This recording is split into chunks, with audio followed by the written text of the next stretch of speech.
আর minimum 1-150 গ্রাম মতন পেঁয়াজ দিতে হবে, ঠিক আছে?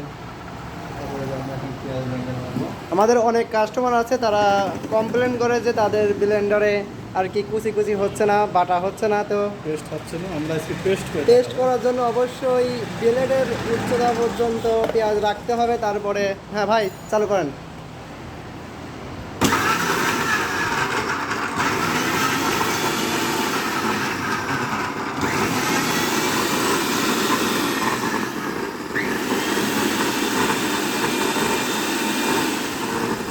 বিশ সেকেন্ডের বেশি অবশ্যই ব্লেন্ডার চালাবেন না।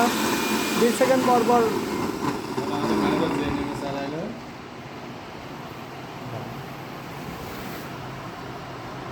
দেখেন মোটামুটি পেস্ট হয়ে গেছে, আর একবার দিলেই হয়ে যাবে সম্পূর্ণ।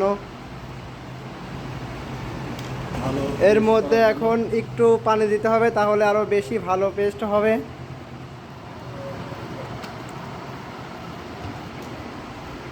হুম।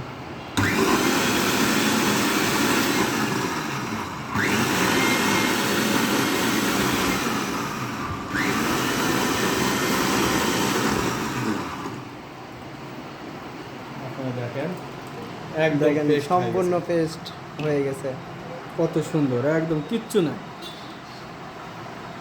তো এভাবে যদি ব্লেন্ডার ব্যবহার করতে পারেন, অবশ্যই আপনাদের ব্লেন্ডার অনেক দিন যাবত টিকে থাকবে, কখনো নষ্ট হবে না। একদম পেস্ট ক্রিম হয়ে গেছে, ক্রিম।